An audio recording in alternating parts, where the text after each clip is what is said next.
This podcast is brought to you by the Albany Public Library main branch and the generosity of listeners like you. What is a podcast?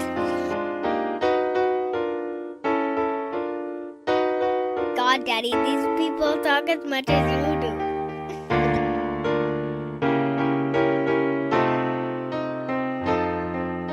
Razib Khan's Unsupervised Learning. Thanks for listening to the ungated version of the Unsupervised Learning podcast. If you want to read some essays on some of these topics, please check out razib.substack.com. Again, that's razib.substack.com. Thank you. Hey, everybody. It's Razib here with the Unsupervised Learning podcast. And I'm here today with Dr. Mike White, who is a associate professor of genetics at Washington UC School of Medicine. Yeah, Washington University in St. Louis. Yes, yeah. So WashU is a great school. It has a great reputation. Actually, one of my academic advisors in grad school went to WashU. But like a lot of people don't know it because I think two things. It's in St. Louis, and the other thing is there's University of Washington. So Washington has several university names, and I think people get confused, right? They get confused all the time. Yeah. They're like, oh, it must be great living in Seattle. You probably get that sometimes. You're like, no. I get that from colleagues from Europe sometimes who didn't quite realize I'm the one in St. Louis and not the one in Seattle. Yes, for sure. So you are a geneticist. We know each other from science Twitter. The late science Twitter. It's mostly on Blue Sky or something. And to be entirely candid, I have a friend of mine, another geneticist. I will not say the name, but he was saying, "Oh, it's sad that all the geneticists are gone, all the academics are gone." I mean, I think that might have run its course, honestly, and maybe it's good that people are not on social media screaming at each other at this point, because I think I don't know what you think, but I think science and genetics Twitter really, really evolved over time to be less about figuring out something related to a paper and more about politics and or just some social issue or some academic politics or academic life and all this stuff. And, what I want to talk to you first, is about how academia and how science kind of changed in its position in American society. And I'll open up by telling a quick story, and then I'll let you, start off with what, how you perceived it, because you have been in academia, obviously, this whole time. Basically the whole 21st century, I think, because you were a grad student around the year 2000, right? Yeah, that's when I started grad school. So I've been in academia the whole time. Yep. Yeah, you've seen the whole arc. So I think in the year 2010, it was about 2010, 2011, my friend Heather McDonald, who was a Manhattan Institute fellow, very trenchant conservative, she asked me about science and scientists and just our politics. And I remember telling her, well, they're not activists. They're all liberal, but they happen to be, just liberal in their personal politics. The science is not, fundamentally a political act. It's not about activism. That's why I said the year 2000. And, my own personal politics are obviously towards the right. And so that was just my judgment at the time. I think that changed a lot over the last 15 years, especially after, say, 2015 or so, maybe with Trump. But even before Trump, there were things happening. And a lot of scientists, basically took it upon themselves to be activists, to call each other out on their political stances. And science became an instrument of a political project. And what ended up happening, and we see this in the polls, is now science is negatively polarized. It's polarized between right and left. The left trusts the science. They trust scientists. Whereas the right now is very suspicious, actually, of academics and scientists. And traditionally, this was not a big gap. And in fact, there were decades, if you look at the General Social Survey, where conservatives were more trusting of scientists. And that's, I think, a lot of times that had to do with the military-industrial complex and, the nuclear issue. But obviously, it's not like that today. And as we're recording here in 2026, there's massive issues with the adversarial stance of the Trump administration against the scientific community, which it might be a little bit exaggerated sometimes. We still have an NIH, stuff is going on, but obviously there's been massive issues related to the adversarial stance between the administration and the scientific establishment. Some of it is for me, it is also like personally upsetting. Like, some of the stuff that's coming out of RFK Jr. and the HHS and vaccinations, like I have no defense for that. On the other hand, I will tell you, and like I think people know this, see me on social media, I've been warning about a flip, a turn for a decade. And I can tell you, like, I had like lunch with a friend of mine who's now a professor. I mean, I'll just say at USC. Okay. I don't know if he's listening, but he thought it was a joke that, like, that the Republicans would never come after science. The scientists could basically do whatever they wanted to do when it came to political activism, because science is just so important. I think, the evidence now over the last 8 years is like, I was right. Yeah. At some point, Republicans will crack. They did crack, and now it's a serious problem. So I've been talking for a while. I want to get your take and your perspective on this. What's been happening, over your whole career, basically. Yeah, no, I agree. It's a serious problem. I think the polarization is really, really regrettable. Back when I was still in grad school, and when I first got to know who you were online, I started blogging late 2005. So I joined the science blogosphere, and there were some issues on occasion, but it was great. We argued about science a lot, and I really enjoyed that form of blogging. And then it evolved into Twitter a little bit later. It was great science Twitter, and it seems to mostly be gone. It's a real disappointment. Some of it is, I don't know. Things get busy. I mean, I think some of us who are blogging early on, and your career kind of grows and things get busy and it's hard to keep up with it. And it's always maybe the younger crowd that comes in. No, I definitely think it's generational, but go on. Yeah. Yeah. Like I was on Blue Sky for a bit last year. I haven't logged into Blue Sky probably in 6 or 8 months. Part of it is I've just kind of lost interest in what's going on there. But a lot of it is it's just I don't have enough time to keep up with all of this. But one real signal to me that things were changing was the way I always used Twitter was I used lists pretty heavily. So I try to categorize my feed. So I have a list of like journalists and pundits, and I have another list of scientists. And for a while, those lists of scientists were about science, but then it started becoming all about politics, and it became kind of pointless. Why was I don't want to hear why. I don't need to hear the opinions of scientists tweeting on the latest news of the day. I mean, it's fine. I can go read the Atlantic or whatever, Substacks about politics if I want to follow that. So that's been pretty disappointing over time. Yeah. So I mean, the polarization is definitely real. I guess the other thing I would say though is it's also kind of uneven. So my experience of this has been honestly mostly online.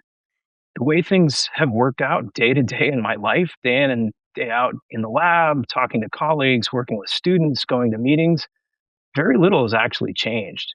I'd say being online, the trajectory was obvious. Working day to day here, and maybe it's because, I'm in St. Louis, I'm in the Midwest. I'm not at Harvard, I'm not in a big blue enclave. But I just don't.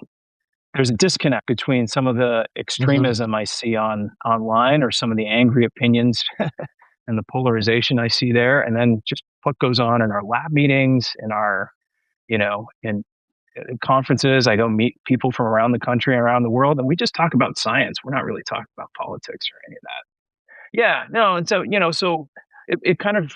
My experience mirrors a little bit of, Steven Pinker had this New York Times essay last year, a few months back about I guess he called it Harvard derangement syndrome. And he said, yes, these problems are real. And I'm certainly not denying the problems. Like there have been genuine issues of cancellations and, chilling of free speech and polarization that are real problems. But what Pinker said is we need a sense of proportion, because a lot of what goes on day in and day out, at least me sitting here at a medical school in the Midwest, is still working pretty well, I would say. I want to say, I think one thing that I want to highlight is, as you said, you're in the medical school, and there have been concerns about activist doctors, activist MDs, but everything that I know, and I have a lot of friends that are still in academia, that have moved from, say, evolutionary ecology to medical school and worked on medical genetics, is that medical genetics, like the more applied, I don't want to say practical because that's a loaded term. The more applied fields of genetics, in particular in biomedicine, have been less impacted by these political changes. Whereas, candidly, like ecology, for example, which why I don't know, could be demographic differences, but ecology has been impacted much more, and we have had things like there are periodic attempts, and I haven't kept up on what's going on with this, but reimagining the sex binary in organisms. And I mean, we can have a discussion about how we categorize sex and all these things, but it's quite clear that that's not motivated by the science. It just emerged in 2018, 2019 after, well, I mean, if you go back to Aristotle, over 2,000 years of biology, right? Right. Absolutely. Yeah. Yeah. I mean, I think some of that, medical schools are different. And so maybe, I've been insulated from some of this for a couple of reasons. One is we're kind of walled off from the main campuses to some degree, whereas the ecology and evolutionary departments are really embedded there around other departments, in the humanities, where some of these perspectives are much more obvious, and you're interacting with colleagues there on that campus more often. But the other thing is at medical schools, especially, PhDs, if you're running a lab at a medical school, you're expected to fund your lab through grants, right? Through extramural funding. And that's a strong selection pressure, right? What they want their faculty to do on the medical school is to make sure that you're running a program that is competitive for NIH funding. And if you're not up for that, then your career tanks. And it's not as true, outside of medical schools. Yeah. I mean, in ecology, for example, they teach a lot. I mean, obviously you get NSF grants, and climate change was kind of a boon like a decade ago. But there are some areas of biology where there's less teaching and more research, and in other areas there's more teaching and, well, I mean, there's field work, but you can't do that all year, right? In the northern hemisphere. Yeah, and so all the things that come along as well with hiring mandates and some of these issues with diversity statements and all that, it's all much more challenging in a setting where you're not picking a candidate based on their predicted ability to get grant funding, right? So in our department, one of the most important criteria, we talk about when we're considering a candidate is do we think this person's going to be able to fund their lab, or are they going to be a big financial liability for the department if they can't maintain funding? And that is front and center over, political concerns or anything that might come up in another setting where that pressure isn't there. So there's certainly a difference there. Well, so I mean, I'm assuming you're a hard money position, but a lot of medical schools also have a lot of doctors, and it's soft money, right? Yeah, well, I was in a soft money position for a long time, actually. And actually, talk about the distinction with it, because people in the audience don't know what that is. Yeah, well, right. So I mean, and it's not necessarily the doctors versus the PhDs, although that's true. So well, for example, doctors at medical schools are essentially expected to generate doctors. We're talking about MDs, right? Physicians. They're expected to generate clinical revenue to basically support their salary. If you have a PhD, you can either be on the tenure track, in which case the department kicks in a big chunk of your salary. That's the hard money. You don't have to raise that money from grants to the same degree. And then the soft money position is when you're not on the tenure track, which is the position I had for a while. Basically, you have to support yourself 100% on grants that you get or you write with other people, for example. Yeah. If those grants go away, your job is in trouble, right? Your job goes away. Yeah, I mean, money tends to clarify things that were previously abstract, right? But you said something about diversity statements, and I know that I know that it was a big deal, like 2018, 2019, when this started. People like Jerry Coyne at University of Chicago, a retired professor and eminent evolutionary biologist, was very, he was pretty angry about the diversity statement at Berkeley in particular. which basically weeded out. I mean, basically weeded out. I think white and maybe Asians. I don't know. It was definitely geared towards getting underrepresented minorities, maybe women. I don't know. I don't remember all the details. I'm going to be honest. I kind of like rolled my eyes because I'm just like, they're just going to be doing this. This is what they're going to be doing. You know what they're doing. And I remember people like Mike Eisen, who he's not really like super left wing, although he's pretty stridently liberal. But he was just like, why would you be angry about this? That was the attitude, less than 10 years ago. Well, I mean, now universities are under the gun because these statements, and this is controversial to a lot of people, but there's a lot of people on the right who think these sorts of affirmative action, this sort of hiring, is actually violating the spirit of the civil rights law, even though courts have allowed it for decades, right? But as the administration is now targeting universities for their hiring practices. Colin Wright sued Cornell based on a position that seemed to have been open for a underrepresented minority, I think a woman, whatever. He's a white male. And so he's, put his name in there for the lawsuit, right? This is going through the courts now. I'm curious, like, have you heard academics talk about this in terms of like, oh, maybe we went a little too far? Are there any regrets? I haven't like really asked anyone, but I know back like 2015 to 2020, everyone was for it. At least that was vocal. And in 2020 there was let's just say there was a lot of hiring that I think I've heard of a lot of hiring that was sus. I'll put it that way. And we're going to hear about it in the media at some point because there's lawsuits that are coming in a lot of these flagship universities. But anyway, I've been talking like, what have you heard about it? Do people care? Do people talk about it? What do they think? Well, so again, I'm sitting here at a medical school, and just to be clear, actually, as a faculty member, I participate in discussions about hiring, but I've never sat on a hiring committee myself. I I think a lot of people just kind of rolled their eyes or saw that it was another requirement, but we, to my knowledge, never used it as any kind of serious filter.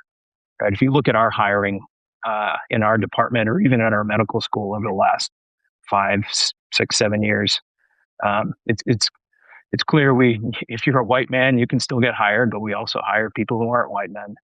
I think most people just kind of tolerated it. Just like they've tolerated, put it the other way. I think part of the overall problem is there have just been these top-down efforts. They include diversity statements. They include other types of DEI efforts that are kind of imposed on the faculty by the ever-growing administration. And I think people just, either there's a bit of a collective action problem. People kind of just go along with whatever they're told to do because it's kind of hard to tell the administration no, right? You really need to organize. You need to know where the levers of power are in a university in order to reverse policies like that. And it's just not worth the time for a lot of people. On the other hand, right? I know you had John Saylor on, who's been doing a lot of this investigation on your podcast a few months back, and there's some really egregious violations. I agree. It seems like violations of civil rights law. If you're not going to discriminate on the basis of sex or race, or if you're not allowed to, that includes in any direction, right? Discriminating in any direction. Yeah. And so I think a lot of people just aren't really on board with it, but it's mostly the loud people online. Yeah. Who are the advocates for it. Yeah. I will tell you, I'm not gonna say who it is, but I would just I'll say the university because I think you might be able to figure out a prominent computational molecular evolutionary biologist at University of Indiana in Bloomington, who is Gen X. Anyway, I had a discussion with him in 2018. I was like, look, like all of this stuff, they're going to come for you. They're going to come for you. And it's being driven by activists and a minority, often in other departments. And you guys are going to be screwed. And he said, yes. And I'm like, are you going to do anything? He's like, no, because we can't. Because the issue, it's a collective action problem. This was someone who also opposed Grexit, getting rid of the GRE, that, brought some negativity from some activists in his department of, it was an evolutionary ecology department. And, it's just the situation is there's a silent majority and they're going to go along with what the activists say. And so that's why we got into the situation I think that we got into in academia generally, but even in the hard sciences and STEM, which frankly had resisted in my opinion, had resisted coordinated political activity. So the issue is, as I said, most scientists are liberal, just like most academics, maybe not Marxists like in English department or whatever, but they're liberal. But I don't, and maybe they went to a protest here and there. They had their personal politics, but they did not turn their departments into, explicit instruments of politics. And I think the most explicit case that I can think of that happened recently was the public health, which, I don't know if you want to call it social science or just, life science, but it's kind of straddles both. But in terms of the BLM protests, they went from being very opposed to outdoor activities, which actually, in hindsight, that was overkill, to supporting them, and it was based on politics, and people who opposed it, they got mobbed online, and even like liberal scientists, they supported BLM, but they were like, look, we were opposed to this, we can't, but that's what happened, right? Like, I mean, I think that was the inflection point for a lot of people on the right. We're like, we can't trust these people, because like they're using their authority for activism. I agree that I think that did huge damage to the credibility of public health in that case. Yeah, I guess here's my grand theory of the arc that we've seen. I think there have been forces in two directions. So the one is, we've talked about top-down efforts, partly by the administration, but also, as John Saylor noted on your podcast a few months back, directives from federal funding agencies have kind of put pressure on universities to implement certain types of hiring practices and adjudication practices for accusations of sexual assault and that kind of thing. So you have these top-down efforts, but then from the bottom up, right? I think scientists, just like anybody else in our society, have been subject to the growing political polarization. And if scientists tend to be mostly liberal, they've been polarized in the liberal direction. The polarization has meant basically like that all of our identities as scientists, our racial identities, our religious identities kind of collapse onto partisan identities, and everything becomes partisan. And scientists haven't been immune to that. I could definitely see that online over the years. And so what happens then is right, as you become more tribal, you start to become less skeptical of the arguments made by people on your side, which I think exacerbates the collective action problem, where a lot of people ended up perhaps having a hard time seeing why anybody would object to diversity statements, for example. They would just think, we have to show solidarity with the other liberals on our side. And then the way I would put it is, I think the real consequence of that, of the tribalism and people failing to call out people on their own side or be skeptical of claims of people on their own side, is that what happened is you have these ideas, these epistemic values from the most radical corners of academia, which I think is generally is originally just a small part of academia, but you have these epistemic values that started creeping into science. They show up in science journals.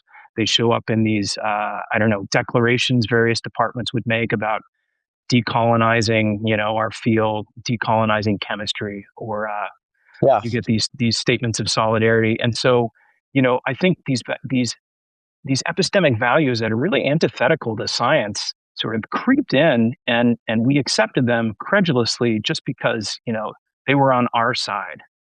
And I think people are finally waking up to the problem, but that really the example you gave of right, the public health scientists saying don't go outside in large gatherings, and then suddenly when it really matters, when it matters for their side or what they perceive as their side, then they change their opinion.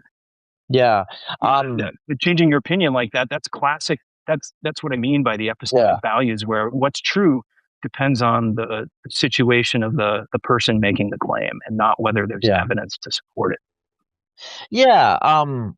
Actually, let me just give you a couple of anecdotes from my experience, because I'm pretty, when I was in academia, I was like I was open about my my right wing views and my beliefs, which a lot of people are not, who do actually have them. I mean, look, even if scientists are 90% liberal, 10% is still going to be a lot of people in absolute terms. Like they're around, and I know them because they will tell me, right? But in 2015, in March of 2015, a lot of listeners know I had an offer as opinion op-ed in the New York Times magazine, New York Times, and I wrote two op-eds that were very well received actually, and I read them. so yeah, and when I was fired because I had written for some objectionable magazines supposedly, whatever, like that's fine.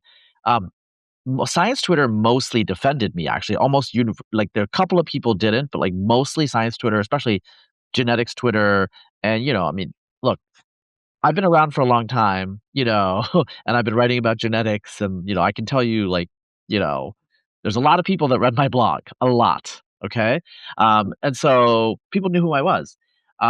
Then by like 20, mostly it was like Leor Pachter, but there are other people that kept trying to cancel me over and over again. Um, in front of 2020, and I remember one time in 2019, I wrote a piece in National Review arguing that conservatives should not reject evolution and that like it could be aligned to conservative policy prescriptions. And that like a bunch of scientists like flipped out that I had written for National Review, and people started surfacing my right wing views as if I ever hid them, like, and people like unfollowing me and all this stuff. And you know again, like I'm not the type of person that's gonna like dig up things on people, but like like for example, what was it? Leo Pachter's student that was always attacking me. He sent me fan emails like in 2006 and 2007, right? I have a lot of experience. I have a lot of, let's say, cases of this. And I'm not like an anthropologist. I'm not going to like explore what happened here, but it was like there was a cultural shift where yeah, like people disagreed with some of my views, but whatever, like I have a right to them, you know? And then like something happened in the scientific community, at least on the online scientific community, where like, no, you don't have a right to these views because these views are dangerous and they're hurting people and you need to be expelled, which, okay, like whatever, that's fine. But it's not like I don't know what these people were reading. And, it's not like there's not a lot of people out there who agree with me on a lot of these things. Right. And so that's what I saw. Um, I'm less in touch with academia than I was, in the teens, partly just like distance and time. Do you think that that moment of like peak woke, do you think that that has not changed in science, or are people much more low key, or are has it receded? Has that moment receded? I don't know. I think it's receding. I think well, I'll tell you an anecdote that involves you online. I think back when they were trying to cancel was it E.O. Wilson posthumously, Oh right? yeah. That was Into the another one fair. of my that was another one of my Yeah, cancellations. Yeah. Yeah. right. You had written some great piece defending him, and I Okay, think that was really quickly, Mike, I want to say I did not want to organize that, okay? But nobody yeah. else was doing it. Like, that's why I did it. Like, I specifically asked several people, you guys should, like, someone still in academia, but I had gotten feedback, well, you're not in academia, so you can do this. So why don't you do it? So, like, some people were thinking, like, oh, he's trying to interject himself into anything, into something.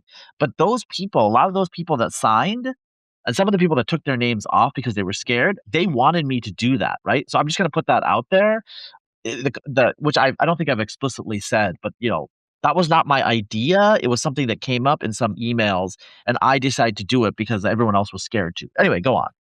Well, I'm glad you did it. It was really helpful to have that pushback.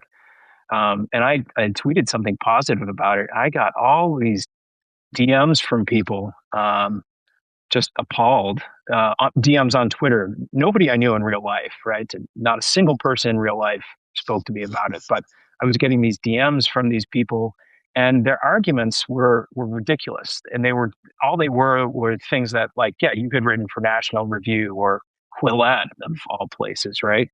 And so why would I want to be associated with somebody like that? And that should be beneath anybody who's serious about science. I mean that, and so that was kind of the peak, the peak woke there, I guess. I hate that term woke, but I think Dan it's Dan Ball. Yeah, I think in the wake of that, Dan Balnick defended my right to have an opinion, even though he disagreed with it. And he mentioned how we had friendly interactions because he was at UT for a while before he was at Connecticut. Dan Balnick's evolutionary geneticist, and he's connected to he went to Davis. So I know him through my extended population biology network at UC Davis. And anyway, a bunch of grad students piled on him, and he got so much blowback for defending my right to have a different opinion that they were trying to get him off. I think he was the editor of American Naturalist because he was dangerous and grad students could not interact with him. And so he deleted it because he deleted the tweet because he was like, look, and it's been a while, so I can probably say this. He was, somewhat apologetic to me privately that he did that, but he was like, look, I can't handle all of these direct attacks. I'm like, okay, well, I mean, I experience them all the time, but whatever, it's fine, So that was what was happening then, right? And so you're saying it's definitely not like that now. Yeah, I mean, and again, I'll say for me, the experience of this was always mainly online. I had almost no experiences in real life related to it, but there was the mass exodus to blue sky. Basically, right? Online life has now fractured in a way that it wasn't fractured, I think, at the peak of this stuff. But I think the other signs that you see are if you start looking at some of the people writing these days who were on board with a lot of that, maybe not on the cancellations, but you'll see scientists in prominent places writing that maybe we went too far. So one example I'm thinking of is, of course, Holden Thorpe, right, the editor-in-chief of Science, former provost here at WashU. If you look at some of the editorials, and I'll just say, I don't agree with everything he wrote over time, but I admire Holden Thorpe. I think he has some thoughtful things to say about science. But during 2018, 2019, and especially 2020, some of his editorials were pretty extreme in science. But he now has a Substack where he's writing, and he wrote I don't know, it was just last fall. He said, we as a scientific community should be honest about our mistakes and shortcomings. He basically admits that that the scientific community was too reactive. It's been too polarized. It's failed to listen to people outside of its the liberal bubble that many of us have lived in. So I think there are more and more signs of that wave receding a bit, and people are admitting mistakes. I hope it continues. Yeah, and obviously, I heard many different things from people privately, even than I did from the way they behaved online, and I just think as an academic, I don't know. I mean, the craziest thing that I heard. I think I can say this now, but so my friend Justin Blumensteel, he defended the GRE, and his wife was rebuked by somebody in her department. That's ridiculous. Yeah. Is this middle school? Is this middle school? I mean, the middle school. That's why I don't tell these stories too much, because it's just it's embarrassing for me to even recount that adults who have PhDs and are supposed to be, they're leaders. These are leaders. These are thought leaders. These are the people that are driving our civilization, and they're behaving like this. They're behaving like this. I have so many stories like that, and I hope that or for example, I'll name him because he's a friend. He was a friend. Like my friend Andrew Kern. Our families have hung out and stuff like that. But we're not friends anymore, mostly because he got so much blowback for being friends with me, And one time I was being attacked, and he said something like, well, we need to listen to what the young people have to say. And honestly, I wasn't the only one. Some of his former students were also disgusted by that. But it's just you're a mentor. That's what PhD advisors are. They're advisors. They're mentors. And so that assertion by him, I'm just like, okay, like this is like cultural revolution, like level behavior where you're being driven around by these grad students, and like, frankly, what the hell do they know? I mean, that's what I gotta say to that. Yeah, no, we need people acting like adults in the room. Yeah, I mean that's setting an example. Yeah, I mean that was the whole point of being not the whole point, but that was like a big point of being a professor when I was in grad school. Like a lot of the professors like took that seriously, and something they got caught up after 2015 in other things. So, I want to this is like not much of a segue, but, you know, obviously you're a geneticist, and I still, I still have my genetics textbooks. I still buy them, frankly, and I read them. And it's like, it's a whole different world. Like I work in tech now, I have a different life, but I still, there's something contemplative for me about kind of going back to that academic mode. And I do like to catch up on, what's been happening. And so when I was younger, back when I was in grad school or before I was in grad school, this whole field of gene regulation was a big deal. And there was arguments about the relevance of gene regulation. There were like papers back and forth about coding sequences and all of this stuff and how important it was to evolution. I think obviously it's important to like molecular genetic function, but how important is it to evolution? And are we missing things looking at just like coding sequences? And I know you've worked in this area. And so like, can you tell me where we are in 2026 in understanding this? 26 years after the draft of the human genome, and now genomics is, when I started grad school, like, having whole genomes, people were still doing like genome to genome comparisons, comparative genomics. I think now population genomics is just, that's what it is, right? yeah, it's really exploded with population genomics.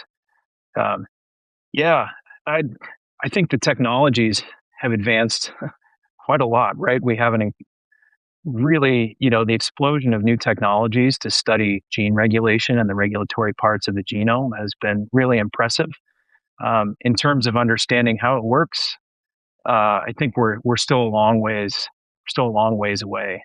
I mean, so just to provide some perspective, probably listeners mostly know this, but when you consider the fraction of the human genome that shows any kind of evolutionary constraint, right? Let's say some recent estimates put it at maybe 10%.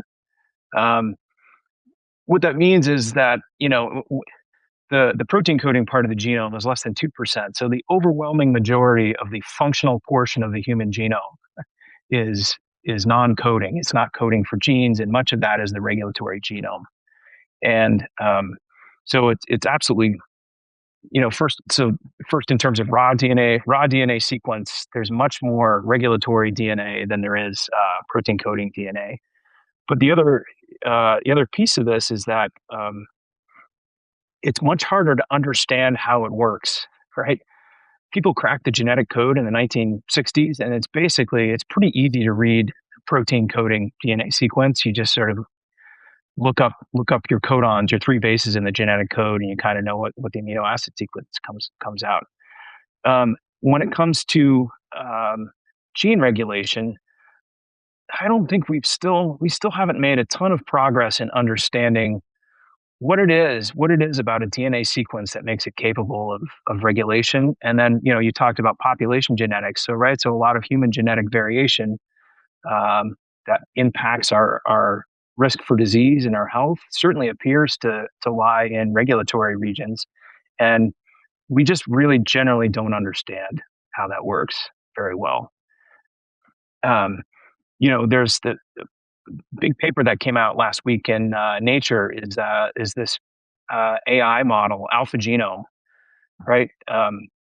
The big AI model for regulatory DNA, and to get a sense of where we're at, I think is if you compare Alpha Genome and what it is able to do for us to the Nobel Prize winning AlphaFold, right, which can pretty reliably predict folded protein structures.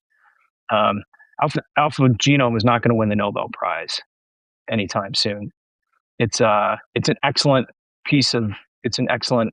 advance on AI architectures to model DNA, but we just don't. The problem is much more challenging. So I'm trying to think of maybe the best way to come into this. Let's Yeah. come at this from the perspective of maybe GWAS here, right? Genome-wide So you association. think, yeah, genome-wide association studies, right? And so genome-wide association studies are a way that we in the field geneticists can figure out what kinds of genetic variants are associated with disease, right? And and it turns out that the vast majority of GWAS, disease-associated, GWAS hits lie in the non-coding genome. They are likely regulatory. So, but the challenge in understanding that is you really don't know. Let's say you have a genetic variant that is linked to a disease. Like it might be linked to some kind of risk for some kind of neurodevelopmental disease or diabetes or something like that. So you have the variant, you have its association with disease, but then there's a huge problem there, and that is you have no idea how this variant acts. You don't know what cell types it's acting in, and so you don't know what the consequences for biology are. One of the most important facts about our genome is that we have hundreds of different, maybe thousands of different cell types, right? And they more or less all have the same DNA. It's just how you use that DNA. So one a regulatory sequence may be active in your cardiomyocytes, and then it's inactive in your neurons, right? And so one of the challenges in understanding the regulatory genome is just first figuring out where all of these sequences are active, which of the sequences are important for regulations in cardiomyocytes, and which ones are important in the retina, and which ones are important in the brain. And then, once you've identified the cell type, which is not trivial, then you have to understand, well, what actually is the impact of altering that mutation, right? That genetic variant. What's it doing? Is it going to increase gene expression? Is it going to decrease gene expression? Is it changing the binding site for a regulatory protein? It's just much more complex, and so we simply just don't have enough data to solve that problem yet. Yeah, I mean, which says something, and I think that indicates, you know, there need to be data centers for storage as well and analysis, because we're going to have so much data in the biological space over the next few decades to answer these questions. And it's been said for a while, the 21st century is going to be a century of biology, synthetic biology, gene editing, all of these things, understanding the biological basis of disease, which is obviously kind of a holy grail.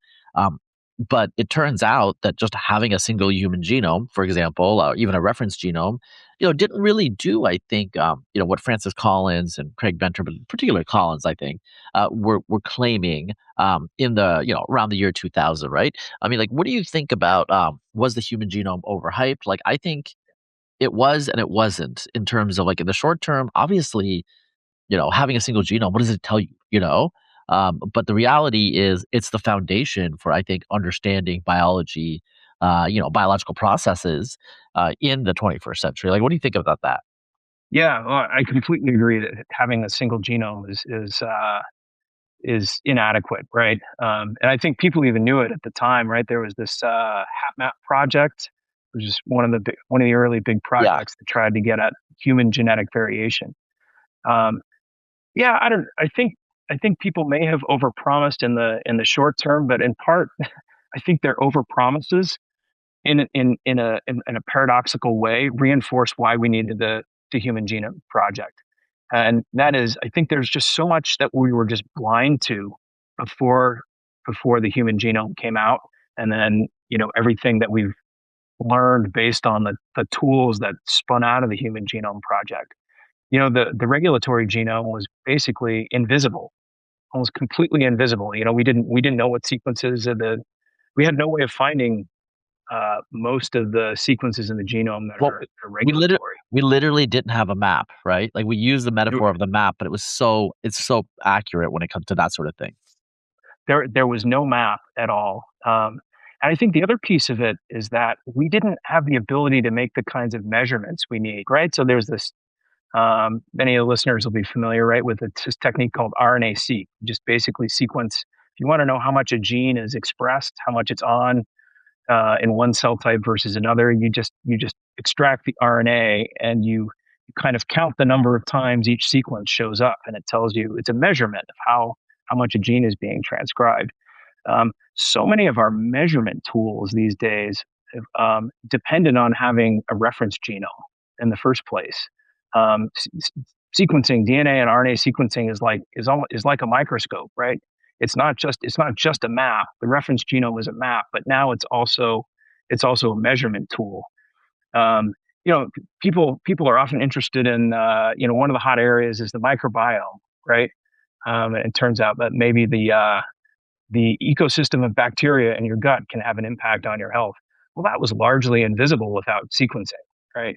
We couldn't measure any of that. Yeah. We couldn't identify the how many different cell types there were without sequencing tools. Cancer studies right now are advancing through these new tools in what they call spatial transcriptomics. That is, you can take a slice of a tumor, take a slice of a tissue or some kind of a malignant tumor, and then you can figure out patterns of gene expression in space across that tumor, and it kind of tells you that we're able to get at a level of complexity that, again, was just completely invisible to us before the Genome Project. And when you consider that the Human Genome Project cost about $4 billion over 10 years, a little more than a decade, I mean, the payoff was huge. Yeah. I mean, look, we haven't cured cancer, but when it comes to detecting, if you have a genetic disease, you're going to know ahead of time. We take for granted all sorts of carrier screens, or if it's rare variants. And also, one of my favorite examples of whole genome sequence of newborns is when they're not flourishing. The last publication I saw from about 5 years ago was they could identify 40% of the time why they weren't flourishing, because they could sequence them. Obviously, newborns can't speak. They're not presenting in a normal way for doctors. So, in previous decades, we wouldn't know, right? And these are things we take for granted every single day now. It's we live in the age of miracles compared to when the two of us were in undergrad. Do you remember RFLPs and these sorts of? I mean, some of. I mean, we're laughing, but restriction, right? Restriction fragment. Yeah. I mean, yes. Which is we're laughing, and most of the listeners will not know why we're laughing, but some of them are biologists will understand why we're laughing, unless they're younger biologists, in which case they will have no idea what we're talking about. Right. I actually recorded a podcast with a 25-year-old Ph.D. student. I'm going to post that one first, so people will know who I'm talking about. But he did not know what a gene expression array was. Yeah, that makes me feel old. I know. It's also a little surprising because people still use arrays for genotyping quite a bit. Yeah, but I mean, those are obviously SNP arrays are somewhat different than the microarray technology, right? And the gene expression array technology. But yeah, it's just because everyone uses RNA sequencing and RNA-seq and all that stuff now, and we have just so much data. And we have we don't do too much with I think you should call it reduced representation. I mean, SNP arrays are kind of reduced representation, but a lot of people just let's just get the whole genome, trying to figure it out, right? Yeah, and actually we have so much data these days, and yet we don't have enough. I think I go to some of these meetings where we're talking a lot about applying AI to understand the genome, understand the regulatory genome, and I think the broad consensus among people, the guys building these AI models, the people coming out with new technologies, is that we still actually don't have enough data to solve these problems. There are so many events going on in so many different cell types, and we just haven't measured. We haven't measured enough genetic variants and their impacts in different cell types. Yeah, we haven't sequenced enough people. We haven't achieved quite yet the resolution that we need. One thing that people probably appreciate, but maybe not if they're outside of this field, there's been a revolution in single cell sequencing. So the ability to make measurements in single cells rather than a bulk tissue. Like if you took a mouse brain, the way we used to have to do it, you take a sample from a mouse brain, you grind it up and you extract the RNA and sequence it. That probably represented dozens or more of different cell types that were all different, but you just got the average. Now we can look at what's going on in different types of neurons by sequencing things in single cells. But it's still not enough, right? I think you're going to see incredible progress in our ability to measure things in genomics and in biomedical science in general, and it'll get us there. But AI is great, but we don't have the data that the AI is going to need to solve these problems. Yeah. So I want to, I think the last thing I do want to bring up with you, so I think it was 2005 or 2004, Sean Carroll, the evolutionary geneticist, evolutionary biologist at University of Wisconsin, wrote Endless Forms Most Beautiful. And there was, again, like I'm bringing up Jerry Coyne. Jerry Coyne is, Jerry, I haven't seen him in a while. I hope he's doing well. I need to go up to Chicago, but, he's he's a little bit of a polemicist and a controversialist, like over the old school. And, he got into an argument about sequence, data versus regulatory elements in terms of evolutionary processes. And, Sean Carroll's thesis, basically, his career is based on the idea that like gene regulation, these gene regulatory elements and gene expression are really what we need to look at to understand the biology and, just like morphology, phenotypic characteristics, and complex organisms. And I haven't kept track of that, and evolutionary developmental biology was a whole field that was really, really a big deal, like say like 2005 onward, right? Where is that, debate right now? I mean, because sometimes there are debates and then the debates disappear as people just do a lot of science and are trying to figure things out. And I hope that's where it is, but I don't know. Yeah. I mean, I think it's so. I remember that debate. It was a little new to me because I had been in grad school I got my Ph.D. in biochemistry. So I was a biochemist who had come to do a postdoc in a genetics department, and that debate was a little puzzling to me at the time.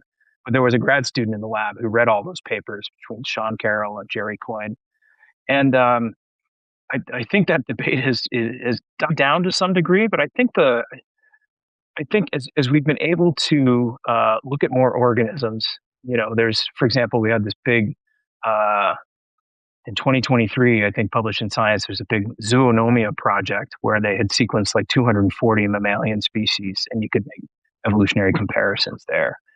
And, I think what people have started to accept, and I don't know if the evidence is completely solid for this, is that a lot of evolutionary novelty comes from rewiring regulatory networks, right? When you're thinking about how can a new cell type evolve, or a new body structure evolve, often what happens is the protein coding genes involved in building that cell type and that body structure are still the same.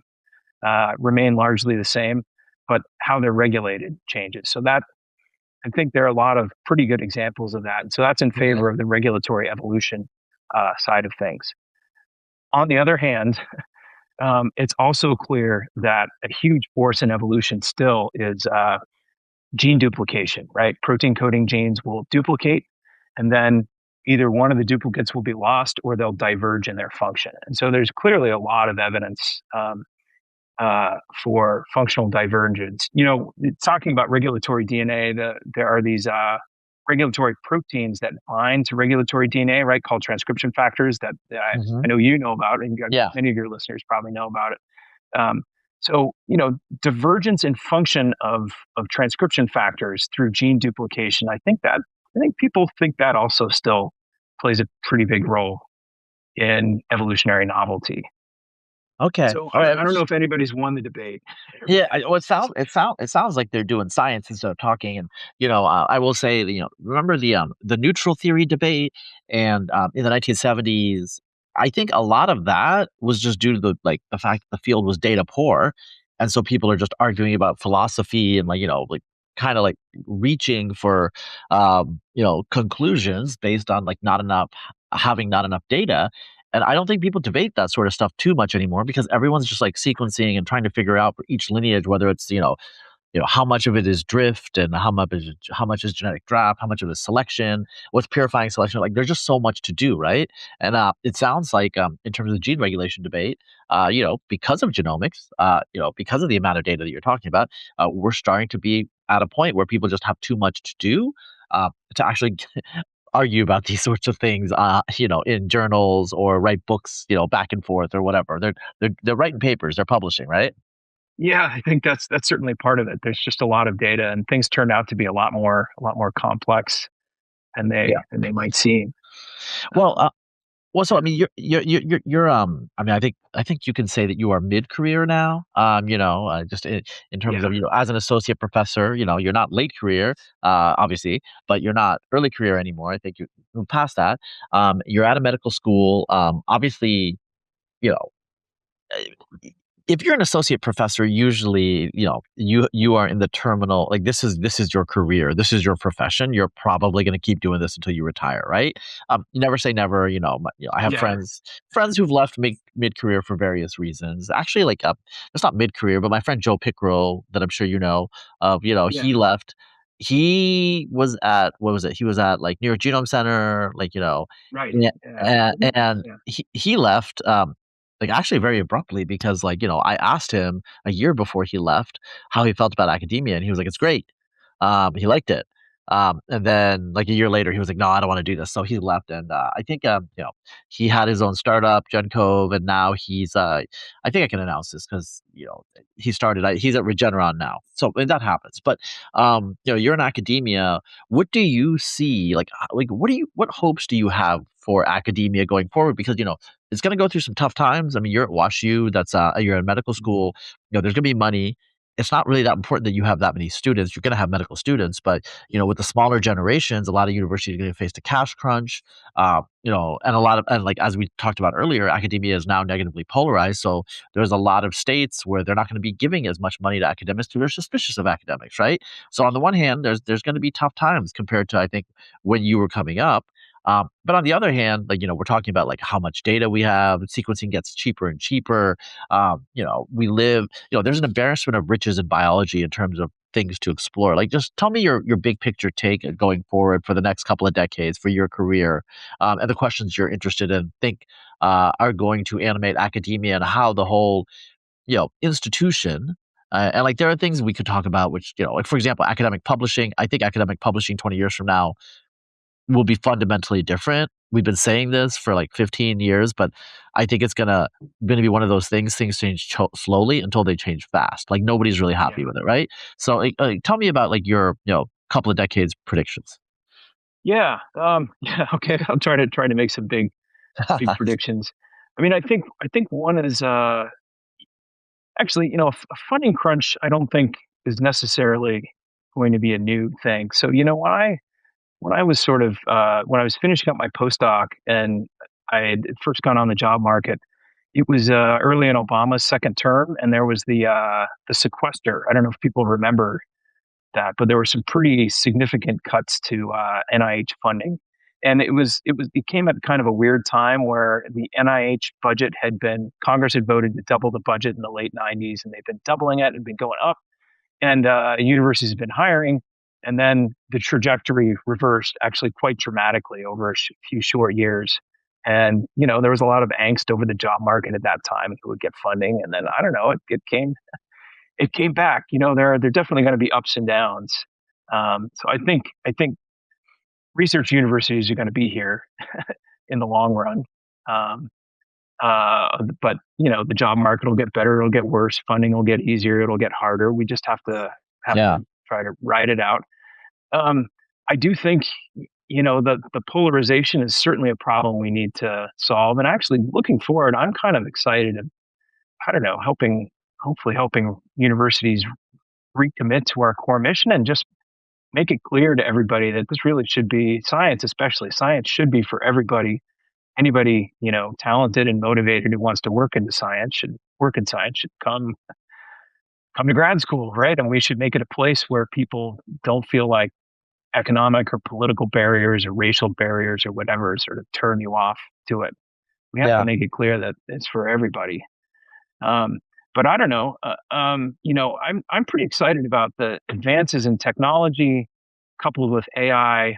I think we're going to see some enormous the, the potential, the things that people promised about the Human Genome Project, back in 2000 in the late '90s. I think we're going to see a lot more of that come to fruition here. It's going to be exciting to be part of that.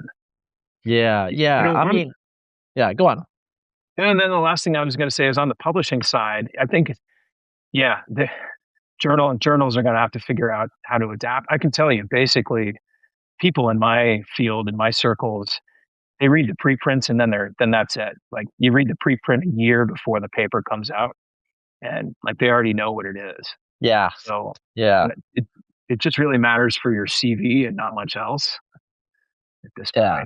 point. Basically the publication, the prestige, whatever, like Nature, Science, Cell, that matters for grants and what you're gonna get tenure and all that stuff, but not for people don't read it, and also like people don't. I mean, they're still getting printed, right? They're still getting printed. Who reads the print? I mean, I used to read the print version when I was an undergrad. That used to be a thing, and now people don't do it. So the whole form factor has really transformed. It's just fascinating how science in some ways hasn't changed. Like you still have these like publication behemoths. On the other hand, um, the data, people are like releasing data, reanalyzing data, and it's really radically changed, I think. And I don't know like how people are going to like handle that, because I think I don't know I just don't think it's sustainable to have like late 17th century model of publication in some ways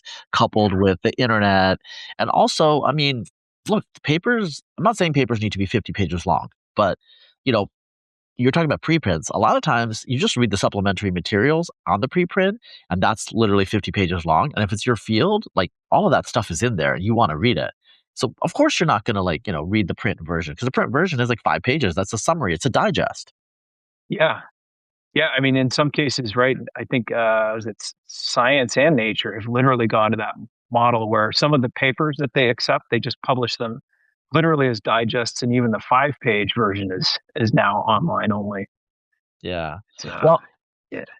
well, it sounds I like think people will adjust, right? I guess yeah. I'll just say, if you're gonna go into academia, there's certainly, if you're gonna go into science is just always changing. You should not be coming into a job where you expect to be doing the same thing year in, year out over the decades. If you want to do science, you have to embrace change and be excited about it, learn how to adapt to it.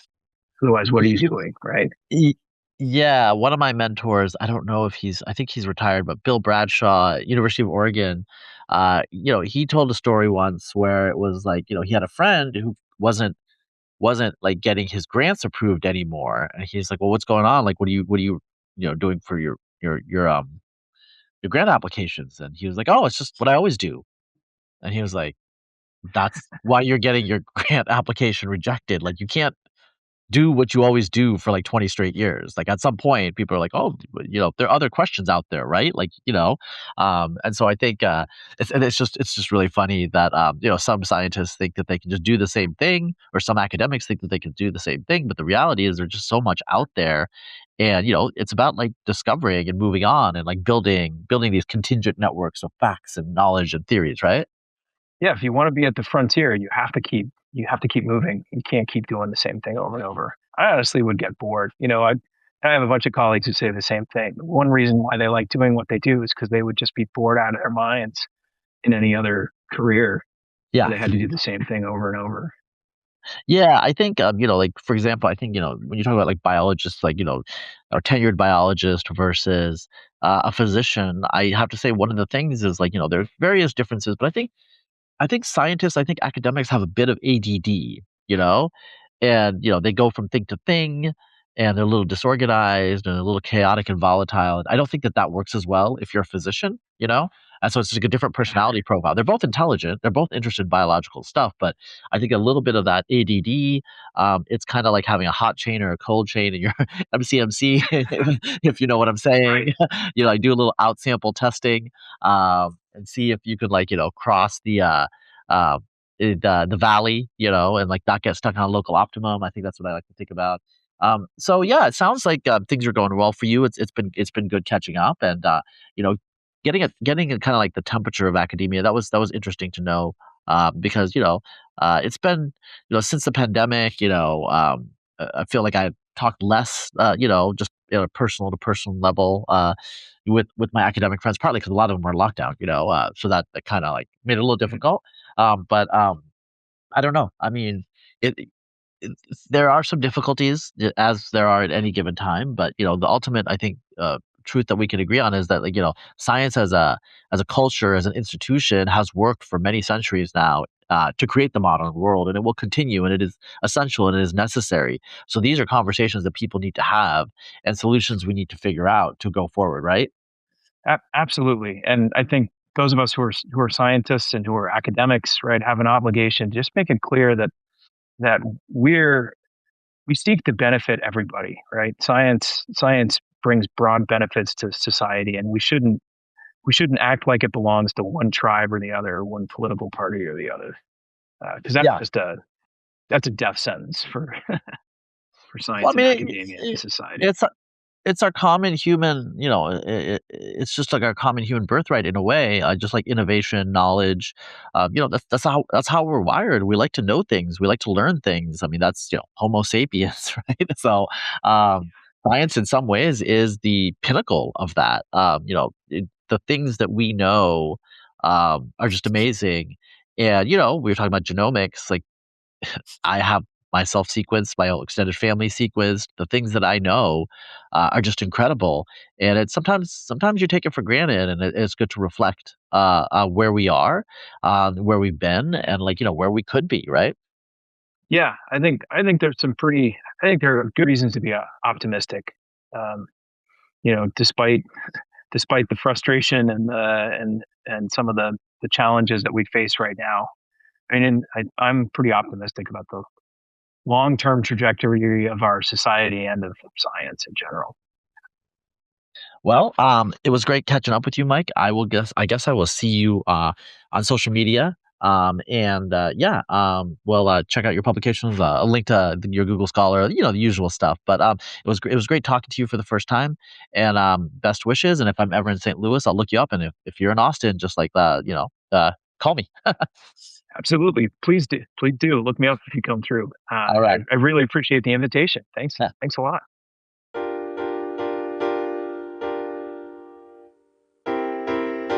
This podcast for kids.